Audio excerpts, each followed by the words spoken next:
Boom, gentlemen, what's good? Project Alethea here. Here we go.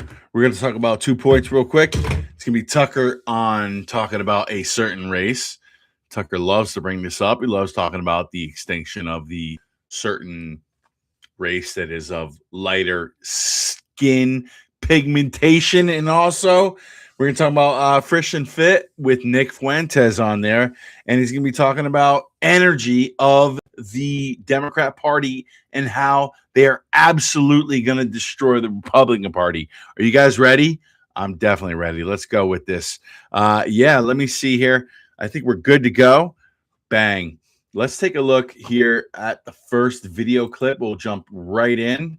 This is Alex Jones interviewing Tucker Carlson, and Alex is going to ask him a question, and Tucker's going to completely avoid it and he's going to jump straight into what he thinks is the most important thing, which is talking about race, so on and so forth. Let's see what he has to say here.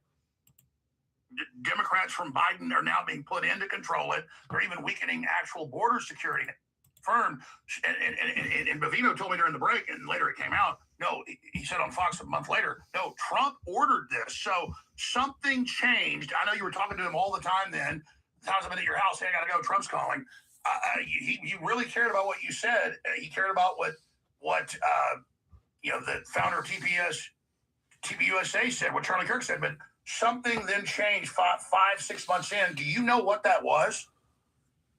I don't, but Watch. He's going to say, I don't, but let me just tell you something about Tucker Carlson. He is the greatest gaslighter in the history of our recent world, recent modernity. He's so good at controlling, and he's so good at getting you to think what he needs to think about, what he wants you to think about. He is that good. Notice the question that Alex Jones was going in. Also, Alex Jones, all throughout this interview, just totally glazes him.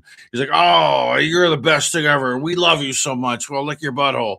He really does say that. Go ahead and back and watch this. It's on Alex Jones Rumble channel, and it starts at 42 hour on the 40. Well, you could just start at the 42 minute mark. Here we go. I just want to leave. I want to put an issue out there that I think is of central importance. It's never mentioned, and that's the racism against whites, the institutional racism against whites in the United States, where if you're a white man, it's harder to get a job, a federal contract, or college admission. And that's factually true. It's proven, not just statistically proven by disparate impact, but proven by document requests delivered in lawsuits. So we know for a fact this is happening. And DOJ has done basically nothing to fix it. And so that's like a core question. Can the U.S. government, can our biggest institutions commit open racism against the people whose ancestors built this country? And yes, they can. It's one of the main reasons people supported Trump. It's one of the main reasons I supported Trump. Not because I'm like a white nationalist. I'm not. It's discrimination. Because I don't believe in institutional racism against. Yeah, for those that don't know, whose country it is. I mean, major university. So Alex is totally caught off here, and he has to kind of switch gears. Let's listen. They're still saying no white men apply even with high grades. Major companies are still doing it. During the last Biden, 94% of hires were not white men. I mean, there is a war on white men. Everybody sees it. And thank God. I know you got to go in a few minutes, but I've got to ask this question. I believe you when you say it. I know you hate D.C. I know you love Florida. You love Maine, but the both places beautiful. I don't blame you. But a lot of Republicans have claimed, look at him in Polymarket. He's like the third most popular person, not even announcing. Do you want to put the rumors to bed here? You're not planning to run for president, or are you? Of course I'm not. He completely switches the entire question. And Tucker Carlson goes on and talk about how, I'm not going to run for president. So you could see right there and then, Tucker Carlson is a master at controlling the narrative. Even though he's the one being interviewed, he's so well versed on interviewing people that he'll turn it right on you, completely turn it right on you. Well, let me see here. Let's listen to Alex Jones kind of glaze him here. Let's see right here. I think that's the problem. You know what I mean? It's like There we go. You are behind you, and we appreciate you having the will and the determination, because I know you worked hard at Fox, everywhere else, did a great job, but to see you just take it level up, level up, level up is an inspiration to me. And when nobody in any major media capacity was defending me being censored and attacked, you consistently did it. And I know you talked to Elon and helped him bring me back to X and the rest of it. So you've been a guardian angel, and I owe you a lot, and so does America and the world. So Tucker Carlson, thank you so much, and God bless you, and I salute you. Totally glaze them. I think they're like, I don't know the relationship between the two, but they might actually be genuine friends. All right, so let's go to the next one here. This one's going to be Nick Fuentes on Fresh and Fit tonight, and he's going to be talking about the energy of the left and the absolute annihilation of the Republican Party that's about to come up. This is actually going to happen. Those of us who are groypers know this was going to happen, and most of us are prepared to actually vote for the Democrats in the midterms. Let's listen. What you talk about? I think Mamdani winning mayor of New York City was the beginning domino of what we're going to see, where it's going to be a socialist revolution. I'm starting to see these establishment Democrats kind of not be as cool. The Hillarys, the Chuck Schumers, the Bill Clinton era. Like, I think that's dead. The new wave is we're going to be socialists. We're going to say, fuck Israel. We want free healthcare. We want college being paid off. We want, like, they basically just like full on socialism, rent stabilization, all these things. And I'm seeing Mamdani do this in New York City. He has an enormous amount of people that support him. A lot of people that like him. He's using more of like a grassroots social media push on doing things. And then I'm looking at like a lot of top left-wing political commentators, right? On the left, they're all pushing for socialism. So it's like I'm starting to see the Democrat Party really shift. I think them taking the L on the Kamala Harris campaign has like made them say we need to take social media more seriously. We need to stop, relying so much on establishment celebrities. We need to start giving people more free stuff with socialism. And I think Mamdani's kind of started this trend. But what's your thoughts? Yeah. So Myron Gaines here is like setting the conversation. He's like, here's what I see. X, X, X, X, Y, Y, Y, Y, Z, Z, Z. And he knows Nick very well. And he knows exactly where Nick is going to go with this. And he's right, because he watches Nick as much as the rest of us. Myron Gaines is much like myself. He's a red pillar groyper. So here, let's finish watching this. Totally agree. And, Mamdani defeated Cuomo, who was backed by the whole Democratic establishment. Listening to it, was, sorry. Like, the first big upset. And then he had this election on Tuesday where all of Mamdani's primary challengers, 3 of them in congressional primaries, won their races. And all of their opponents were establishment people, backed by Hakeem Jeffries, backed by the labor unions, backed by the Black and Latino caucus. That is like the institutional Democratic Party. That's the party establishment. And it's not just the social media, although that's a huge part of it. It is TikTok. It is the social media. But it's also that they have this ground game. They've got this unbelievable ground game in New York City. I was looking at some of the numbers from Carlson Borsenko. She's like the expert on this. She sat in one of their meetings, and they said that when Zoran ran for mayor last year, they knocked on 1.8 million doors. 1.8 million doors. Wow. 2.3 million phone calls. 1.8 million doors, 2.3 million phone calls. And Nick's and Myron are gonna talk about, like, that's how much energy is going into the Democratic Party. This is going to be a complete annihilation. It's going to be a complete blue wave, total, like, as far as the midterms are concerned, you're not even going to have to, it's not even going to be close. Let's continue. For phone banking, 3,000 events, 20,000 small dollar donors. That's how big their donor network was. That's incredible. It's unbelievable. 20,000 small donors. That means people donating 10, 20 bucks, 5, 10, 20 bucks, 20,000 of them.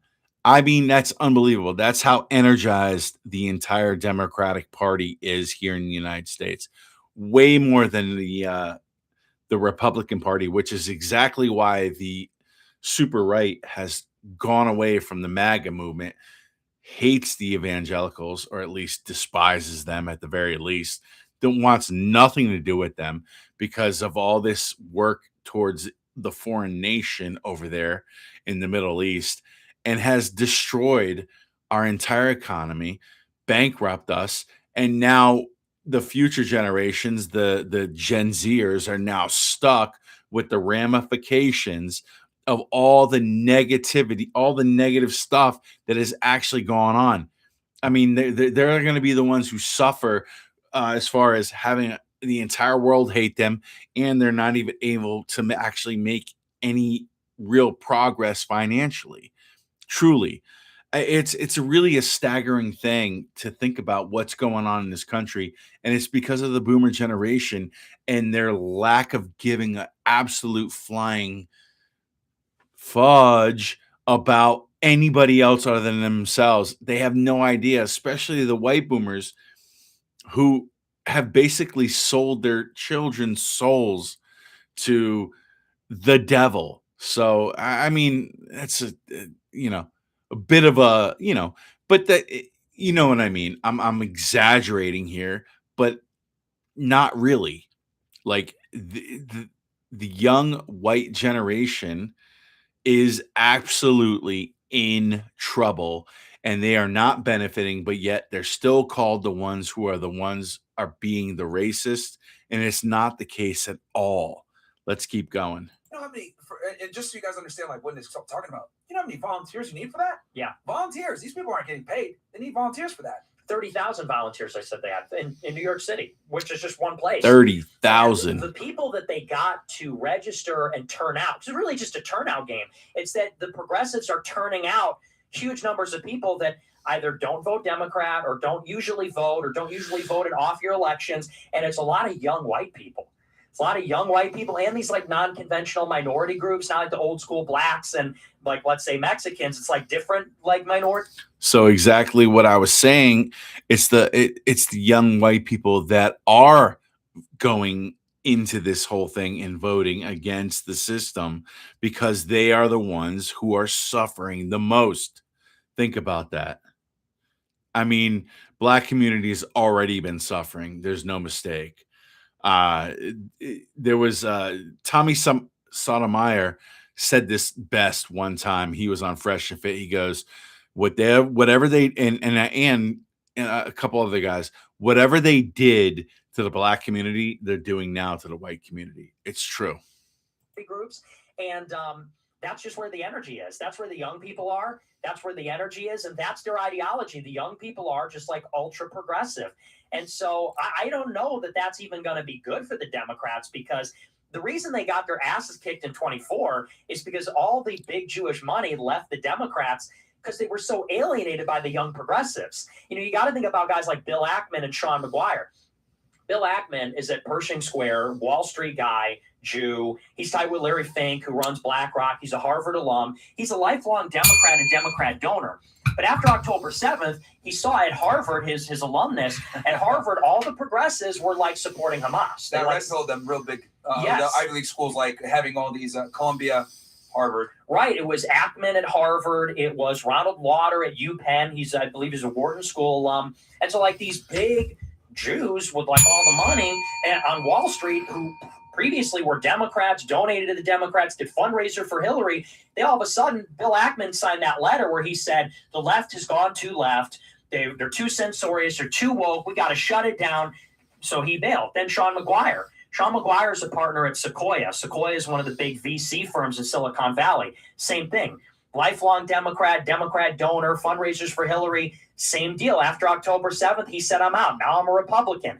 So these are like two good examples because you got a Wall Street guy from the Eastern Seaboard. You got a tech VC guy from the West Coast. These are the two poles of power in America, and they represent Jews, institutional Jewish money shifting from the Democrats to the Republicans because they were scared off basically by the young progressives, the young white kids, the students, these like militant minorities that are pro-Palestine liberation, the socialists.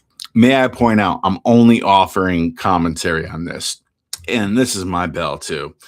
I'll ring it every time they say the magic word, the J word. Okay.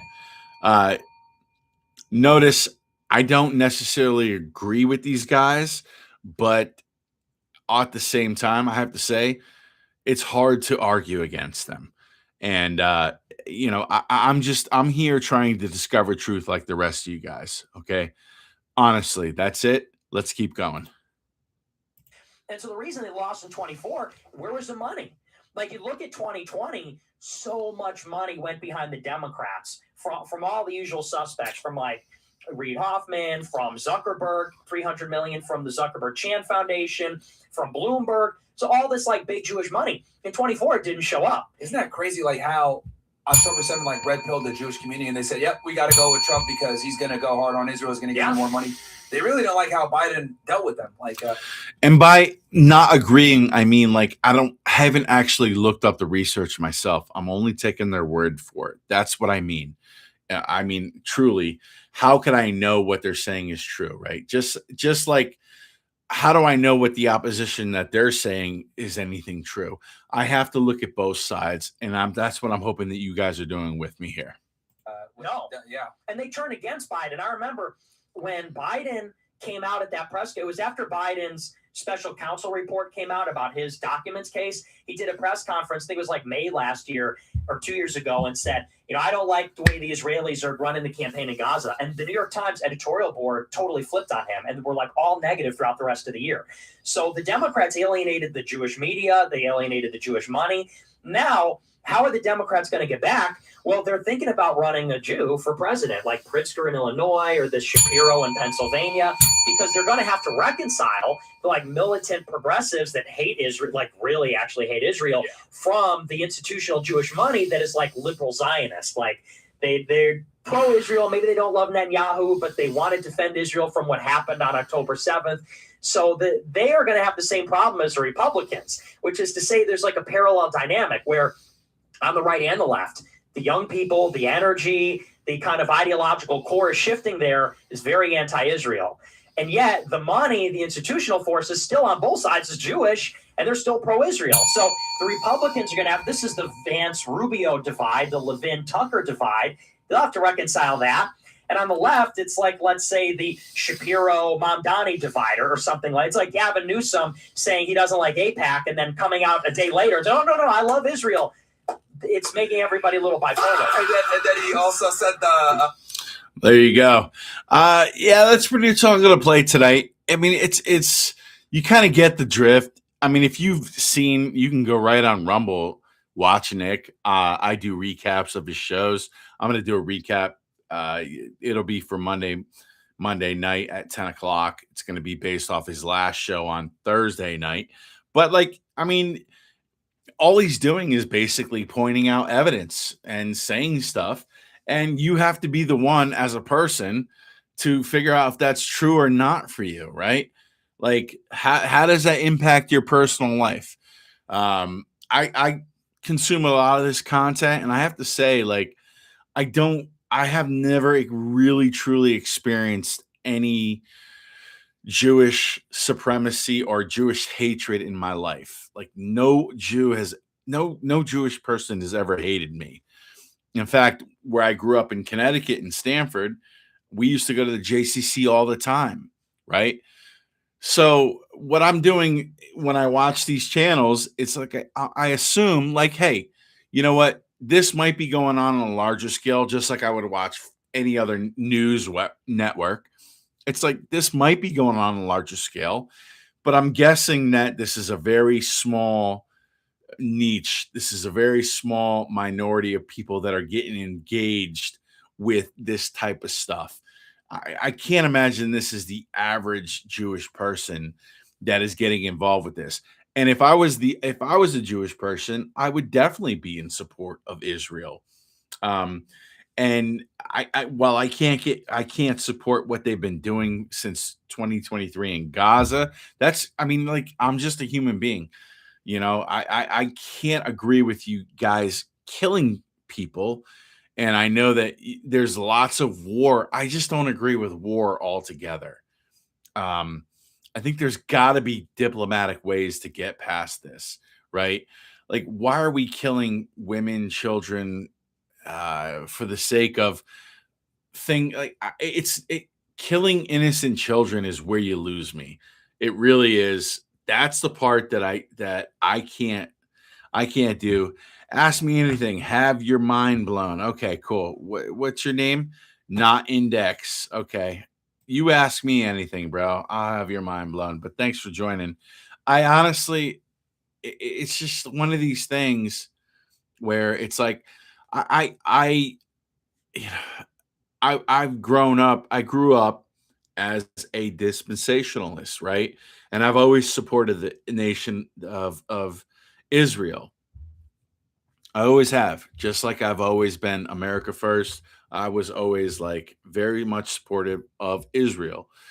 In recent years, Israel has kind of turned in a different direction, and they need to basically do some repair damage. They need to deal with their bad PR. They really do. And then, you know, people are not going to ignore the stuff that's going on. When we say here, not indexed. How you doing, bro? Okay, I'll ask you something. What kind of cars do they drive in Gaza and in the West Bank? I'm guessing they don't drive any because they're all blown up. Is that correct answer? Let me know. I don't know.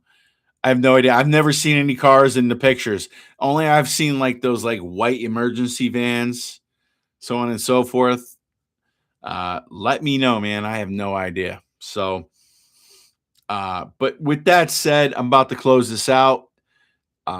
Unless I get any more questions here in the chat. And if you guys don't mind, like the channel or subscribe to my channel, like the video. It helps me out tremendously trying to grow this thing. And I think I'm going to do a really great job at doing it, man. Don't mind. Lots of cars that cost lots of money. Ah, look at you. So smart, dude. Lots of cars that cost lots of money. Probably not lots of money. So, but anyway, man, I appreciate you guys. I'm about to end the stream. Type in cars of Gaza. I'm not going to do that, dude. I have no idea what kind of cars they drive in Gaza. But like I said, we'll be back on sometime on Monday night. I'll be doing a premiere. Type in cars of Gaza. It will take you 1 minute. Dude, I don't know of any cars in Gaza, but whatever, dude. I have no idea. Not really worried about the cars in Gaza. I think it's a stupid question, to be honest with you. So you don't want to learn. You just want to think the whole place is blown up. Based on pictures that I've seen, I think the majority of it has been. I don't know, man. If just tell me what kind of cars they have there. Why don't you let me know, please? It's not a stupid question. Okay. Well, tell me what kind of cars are there. Go ahead, please. I have no idea, dude. All I've seen is blown up children in pictures. Really, and it's probably because Hamas has destroyed Israel as far as the propaganda piece is concerned. They flipped the whole propaganda thing. They destroyed the Israeli Hasbara in 2023. Why don't you let me know? Let me know what kind of cars are there. G-Wagons, Range Rovers, BMWs, Jeep Rubicons all over the place. M4 comps. Is there a website I can go look at, dude? Let me know. Is there a website? G-Wagons, Range Rovers. Okay. Yeah, I'm sure those things are all over the place. I would imagine. I have no idea, man. But if there is such a thing where I can see pictures of things that are other than children getting blown up, you should let me know. Don't just tell us, like show us. Just show us, dude. Just type YT cars of Gaza. I'll do that, dude. Word. Let me see here. I'll do that. I'm just going to say it right here. I will do that.